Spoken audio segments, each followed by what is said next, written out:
Эми урматтуу коллегалар, мындай болуп атат да, Искендер мырза, вы немножко лукавите, когда говорите, что ишкерлер менен сүйлөшүлгөн да. Мен жогорку кеңештин депутаты катары айтып кете турган нерсе бар. Салык кызматынын орун басарлары биякта отурат да, сиздердин бир жашыраак орун басарыңар бар.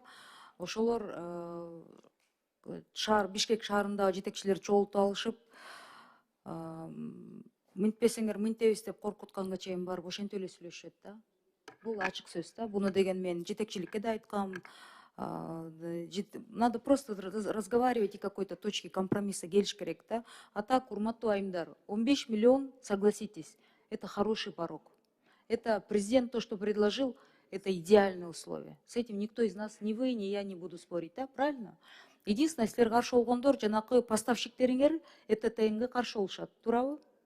Ошол ызычуу болот. Жок, кой туруңуз. Мен түшүнүп атам да. Анан ошол ЭТТН боюнча бюрократияны упростите деп сурап атасыңар.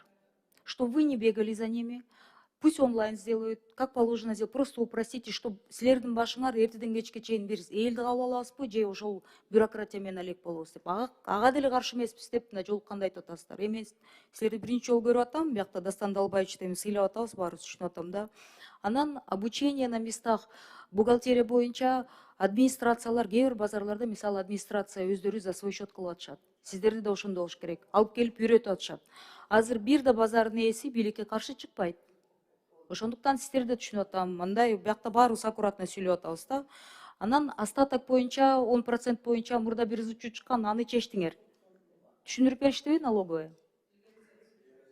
Түшүндүрүп беришти. Все, ал маселе снят. Правильно? Единственное только мындайда көп нерселер, урматтуу коллегалар, мен булардын келгенин азыр эмнеге түшүнүп атам, анткени деген бир ай мурда чогултат.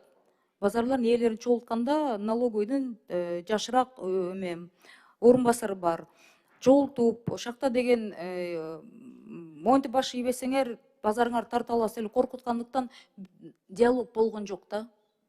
Бул эми ачык сөз. Акта ал кишиден эки эсе улуу байкелер кирип чыгып, ай сүйлөшөлү, биз бийликти колдойбуз, президентти колдойбуз, УКМКнын иштерин туура кылып атат, эл колдоп атат. Только единственное, вот здесь бир-эки пожеланияларды кандай кылайлы деп жалдырап сураса, аларды деген, он просто проигнорировал.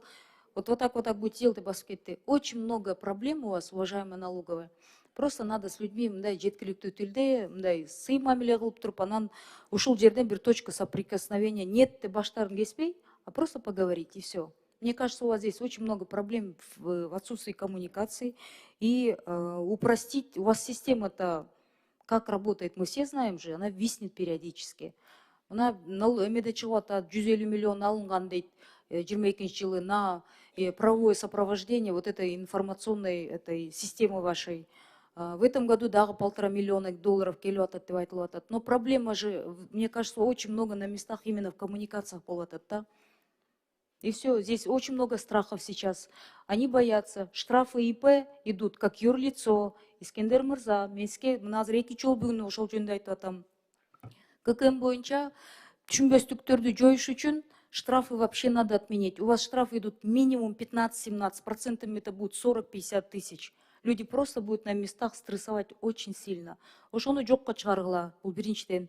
Экинчиден деген поставщиктер менен сүйлөшкүлө. Анан бизде контрабанда жок десеңер, ушактан баарыңар жалган айтасыңар. Контрабанда бар. Это, все это знают.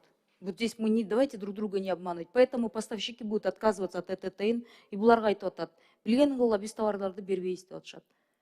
Поэтому я думаю, элдин баары президентти колдоп атат, элдин баары УКМКнын жасаган иштерин бүт колдоп атат, туура кылып атасыңар, коррупционеров наказывайте дейт. Просто вот здесь вот немножко коммуникация отсутствует, и все. Көп деле мындай проблема жок да, сөздүн ачыгы. Искендер Мырза, сиз деле түшүнүп атам, бюджет пополняется, хорошие вещи делаются, баарыбыз колдоп атабыз. Просто ушул жерден вот какие-то нюансы есть, которые, мне кажется, государство само должно решать. А биринде такап, эми что скрывать-то?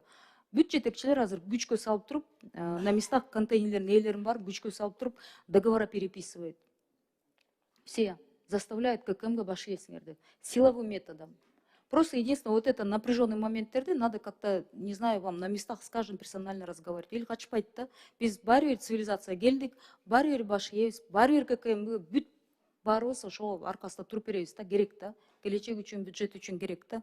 Единственное только бюрократияңарды, и чтобы ваши сайты, они вот эти вещи будут виснуть, они просто боятся, здесь больше половины страх. И вы на местах очень агрессивные, грубые. Никто ничего им не поясняет, они ходят по кабинетам, бегают, никто с ними не разговаривает. Билтеген налоговый орунбасары жанакы эми атын калдым, жаш балабыз. Ошентип коркутуп туруп, баш ийбесеңер базарыңарды тарттыра аласыз деп укмкмен коркутат экен. Вот и все. А на местах конторы с каждыми вот так директорами агрессивно коркуткан формада сүйлөшпөш керек. Все, эч ким каршы эмес. А президента просто сейчас и президента подставляете, и премьер сейчас будет нервничать. Здесь, мне кажется, у нас проблемы в коммуникациях. Ошол менден. Искендер Мырза. Рахмат.